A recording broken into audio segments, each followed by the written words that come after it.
All right. So, trying to learn how to use the YouTube. We'll see. In order to pick my own home screen, apparently I need to be a verified YouTuber, which means I need something like 100,000 subs. Not happening. So, right? So, this topic of this video is the top 5 graphs that you need to study for the AP test. Because I see that a lot of top 5 lists. People love top 5 lists, so I made it top 5. Number one graph. If you don't know it, don't show up. Aggregate supply, aggregate demand graph. Okay, it's by far and away. It's not even close. It's the number one graph you have to know. Why? Because it cuts across all topics in macro. First of all, aggregate supply, aggregate demand. On the y-axis, you have price level because it's the price of for a country. And on the x-axis, it's output, either real output or real GDP. So that's that. The x-axis is price level and real output or real GDP, preferably. I like real GDP. Why is it so important? Because it shows you, first of all, what it is. It's essentially a supply and demand graph, but for a country. All right, so it's the supply of stuff made by a country and the demand for products made in that country. So when you get those two an equilibrium point, you get output and price level. So why is it so important? It goes across fiscal policy. You can illustrate fiscal policy on it. You can illustrate monetary policy on it. You can show demand pull inflation, which you should know how to do. You can show cost push inflation or a supply shock on it, which you should also know how to do. You can show recession. You can show inflation. It basically it's a graph which is very flexible and can show a lot of stuff that they like to illustrate, concepts that you should get if you're studying macro. So that's why it's number one. Now, when I say understand these graphs, I mean first of all, put them perfectly. You have to have every curve labeled properly. AS or SRAS, AD or SRAD, LRAS has to be on there if they're asking about it relative to full employment.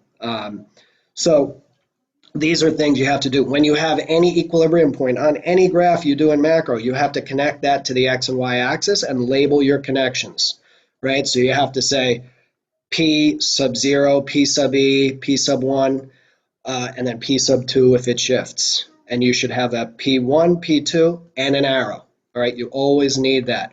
To anyone who's watching this video, you always need to show your arrows, label your 1 and 2 or your E and 2 and show the grader what's first and what's second. If I as a grader can't differentiate which curve is first, which curve is second, what's going which way, and I don't know where the equilibrium points are or going, I can't give you credit on that.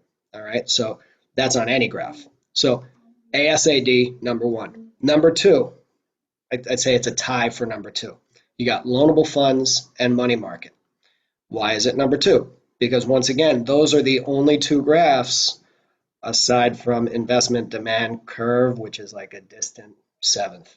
But those are the only two major graphs where you have interest rate on one of the axes. So the y-axis on both loanable funds and money market is interest rate. All right, on loanable funds, it's real interest rate. On money market, it's nominal interest rate. Why are they important? Because again, loanable funds represents bank money, right? The supply of loanable funds are people who deposit money, savers in a bank, so S savers, S supply.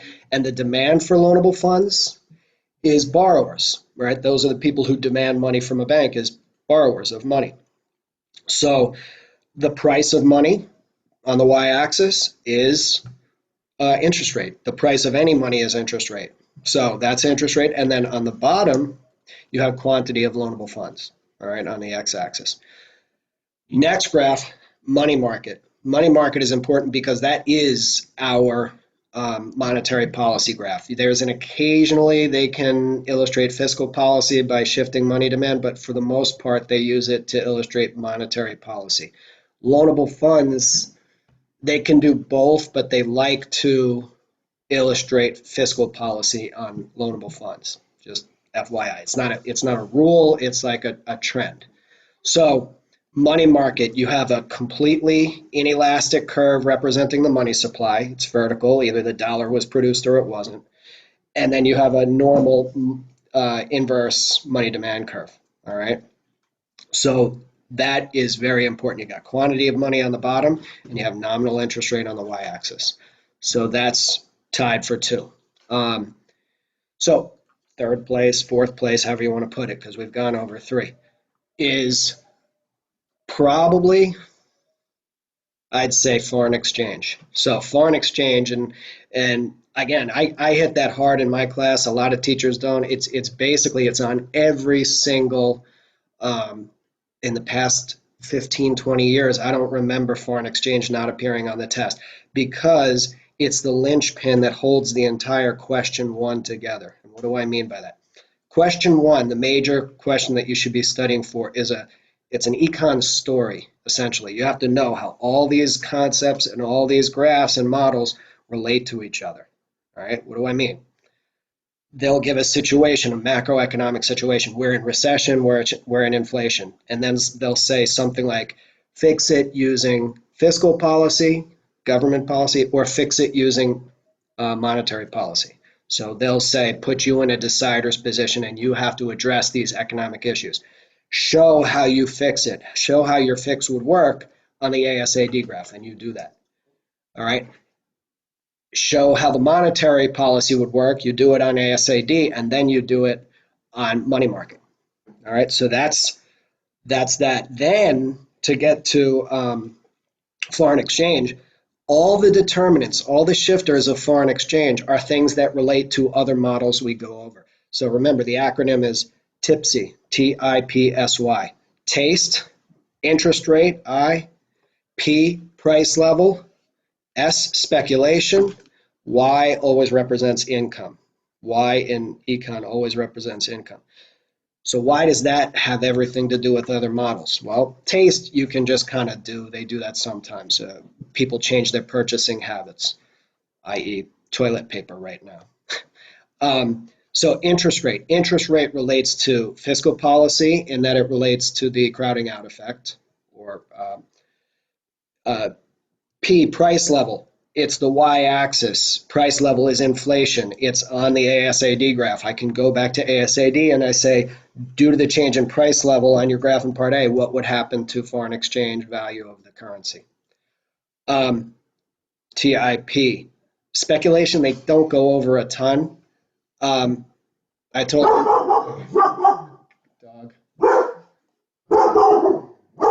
This is going to be on the outtakes. All right. Getting things delivered from Amazon. So, all right. So that's TIP. So we have interest rate relates to two models. Price level relates to ASAD, the most important model, or the concept of inflation.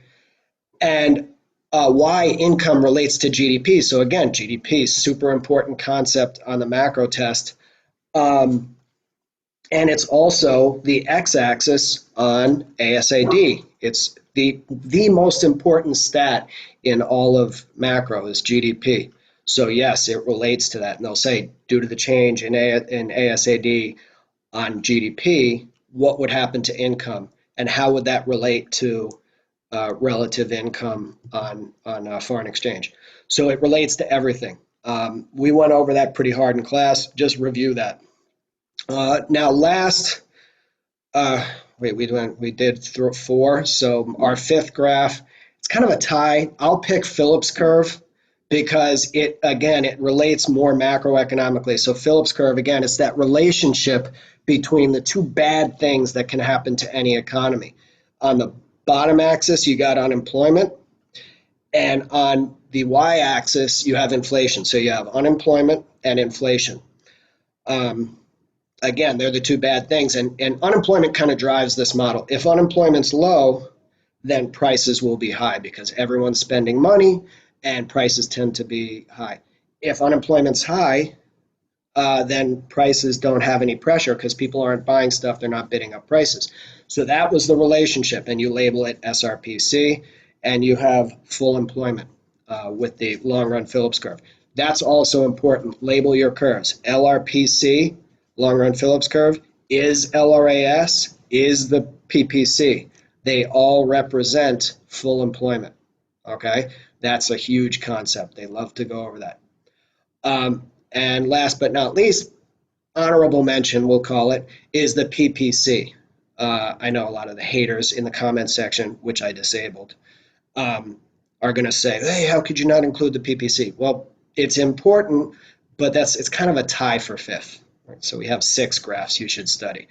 PPC by itself is important because it relates to economic growth, how much scarcity, how much economic activity your country can have, full employment, sacrifice, opportunity cost. It relates to a lot of macroeconomic concepts. How it might appear on the test is that it relates to international trade. Okay, so you would have one country, their PPC, it's usually a constant curve. It's almost always a constant curve for international trade purposes. And another country with a constant curve, and you have to calculate opportunity cost. You have to say which country has the comparative advantage. It deals with imports and exports, the current account, the capital account. So really, really study that part because every other year they kind of have an international trade problem on there. And I know what you guys are saying, again, in the disabled comment section. How could you leave off supply and demand? It's the most important graph in all of econ. This is true. I'm sorry, all you supply and demand lovers out there. However, it's more of a micro graph. The reason I went over it in my class is because it relates to ASAD and loanable funds and foreign exchange. It's the basis for every single graph we go over, almost. But not hugely important on macro. On macro, it's those other graphs. So when you study these graphs, know how they relate to each other. And again, those top 5, kind of top 6, ASID, loanable funds, money market, close second and third, foreign exchange, PPC, and Phillips curve. Those are the graphs you should really be focused on. You can do this, but be sure you do practice-free responses. Again, in AP Classroom, I've unlocked all my practice-free responses, and I've gone over what I expect on graphs. So even though you're learning a new model kind of on your own, you know what I expect and what most AP teachers expect on their graphs. So you can do this. Krause University out. I'll put out more content, except I have my Marlins hat. It's okay. I like the games, but I'll have a better hat on next time of an actual team, my favorite team. Then the comment section will really blow up when I put my Red Sox hat on. Let's go.